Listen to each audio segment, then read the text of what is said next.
Hey guys, Jen here. It's been a while since my last video, so I decided to make another one before the year ends. So right now I'm at my old college that I used to went or go a while back, like almost 15 years ago, 2010, 2011 time. A lot of things has changed. Like that building wasn't supposed to be there when I went here. Same for that building, same for those buildings. It's like two different school. It's crazy how almost 2 decades later come back. Things has changed so much. Anyway, this video isn't about my college, obviously. It's about this car. So I had this car for exactly 1 year now. I bought it last year around after Halloween, pretty much. So decided to make a little review on it, you know. This is a C8 Z06 2LZ, not 3LZ. I had a Stingray C8 3LZ for 10 months. I experienced the 3LZ, it wasn't for me, so I decided to go down to 2LZ. When I had a Stingray, I had for 10 months. It's also red, you probably can't tell the difference. I did not really do mods to it, and it's also my very first Corvette. I experienced it. I felt like it wasn't for me. I felt like I need something more aggressive in terms of performance, so I decided to get this one. Since I experienced the 3LZ, like I said, I don't need the 3LZ. The only thing I really need is a front lift. I highly recommend to get the front lift. I lowered my car, I lowered this car, and also the ceramic brakes. Those are the two keys I look for when it comes to the C8 Z. Other than that, the interior, I don't even care. Music, I don't listen to music. So this car treated me very well for the past year. No cost of maintenance, even though it has like 70,000 miles warranty, because I extended it when I bought the car. Cost like 5K more, worth every penny. But I do know these cars. I happen to two YouTubers confirm already. One of them is Jesse. He drives the orange Z06. He had something wrong with the transmission. Forgot what the term called. That has to be replaced. Now the transmission, but the transmission something body, whatever it's called, I don't know. And then Brandon Garage, the blue Z06, he just happened around 12,000 miles. So maybe this car the same thing, I don't know. We'll see when the time comes. Hopefully the warranty covers it. Even though it is kind of modified, but I try to keep the headers still stock. It's getting more and more yellow every day. Yeah, it's pretty yellow. And when I drive this car, I really push it, as in high RPM. Do I really push it, like, you know, to the point where I spin out? No, not really. This car gripped pretty well. That haven't happened yet, and I don't want it to happen. Knock on it, because 90% of the time this car, you always see me in the mountains. In fact, most of my memory with this car is always in the mountain, where I meet interesting people, from motorcyclists to other car enthusiasts. MPG for this car, it could be very terrible or okay. My best is 19, 18 MPG for like 60-70 miles on my way to Orange County. I was surprised. I think I took a picture of it. Maybe over here you can see it. Worse, average, maybe like 6-5 MPG. So almost $1 a mile. Because the gas in Southern California is over $5, $6 premium. So, but hey, every dollar is bringing a smile, right? Because you don't buy this car for mileage anyway. You buy this car for the engine and of course the sound. The sound is so nice. That's another reason why I haven't put headers on this. Because I saw the American headers from another YouTube clip. It deepened the tone. Like, I don't like that. And then the crooks, I think it amplified a little bit, but in terms of performance, it doesn't really do much. Maybe like 5-6 horsepower. Probably can't tell the difference. But then if you put crooks in your Z06, the dealership sees that. Yeah, they'll probably void the warranty and the check engine light.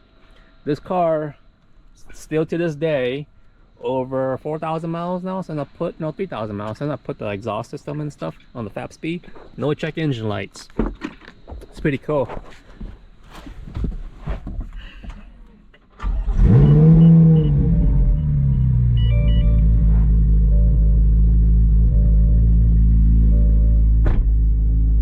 Yep, no check engine lights.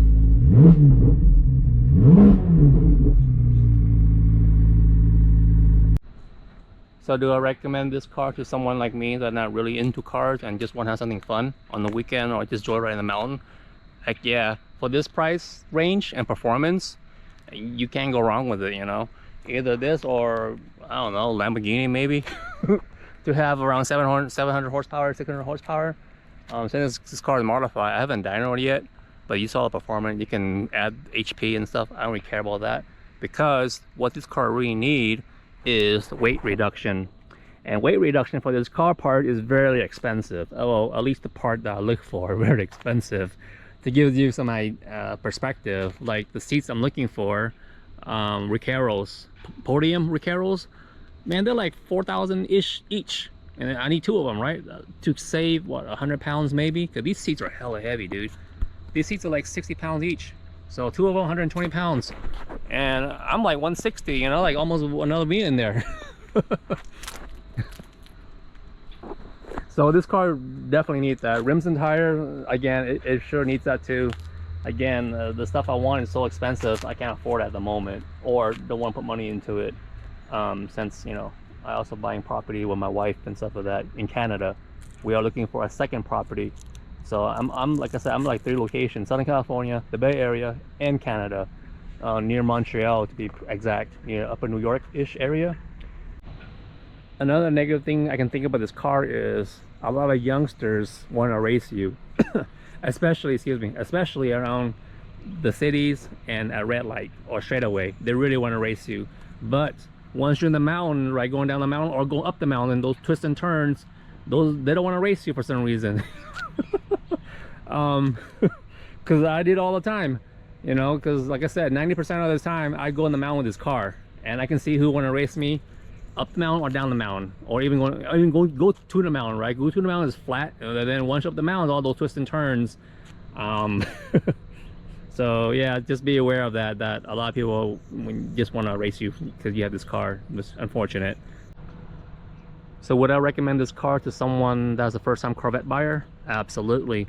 20 years ago I was really into cars, but all of my cars was JDM, or were JDM. My very first cars are Acura Integra, and then RSX, and then a G35. It's all JDM. But that's 20 years ago, because 20 years ago American cars like GM, they don't make good quality, you know. It sucks, it breaks down. But 20 years later, especially C8 comes out, GM really stepped up their game, and I give them props for it, especially with this engine right here. I cannot believe they actually copied the Ferrari 458 from scratch. That's pretty cool. That's pretty cool engineering. For those who don't know, I'm also an engineer myself, so I'm very impressed what GM did to this car as an engineer, you know, just creating it, not just to drive it and experience it. Alrighty, I'm gonna wrap it up. See you guys in the next video. I don't know, maybe stocks video next time. Bye.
Okay?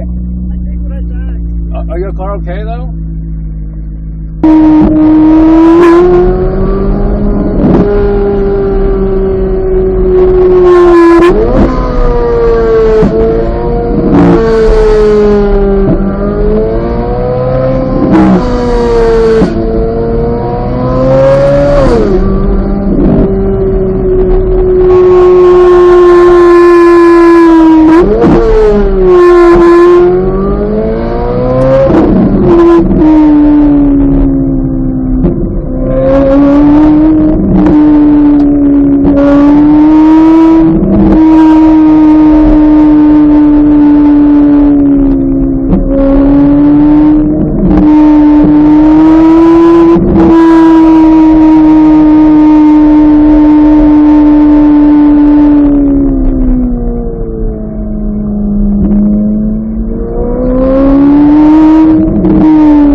do it back there somewhere.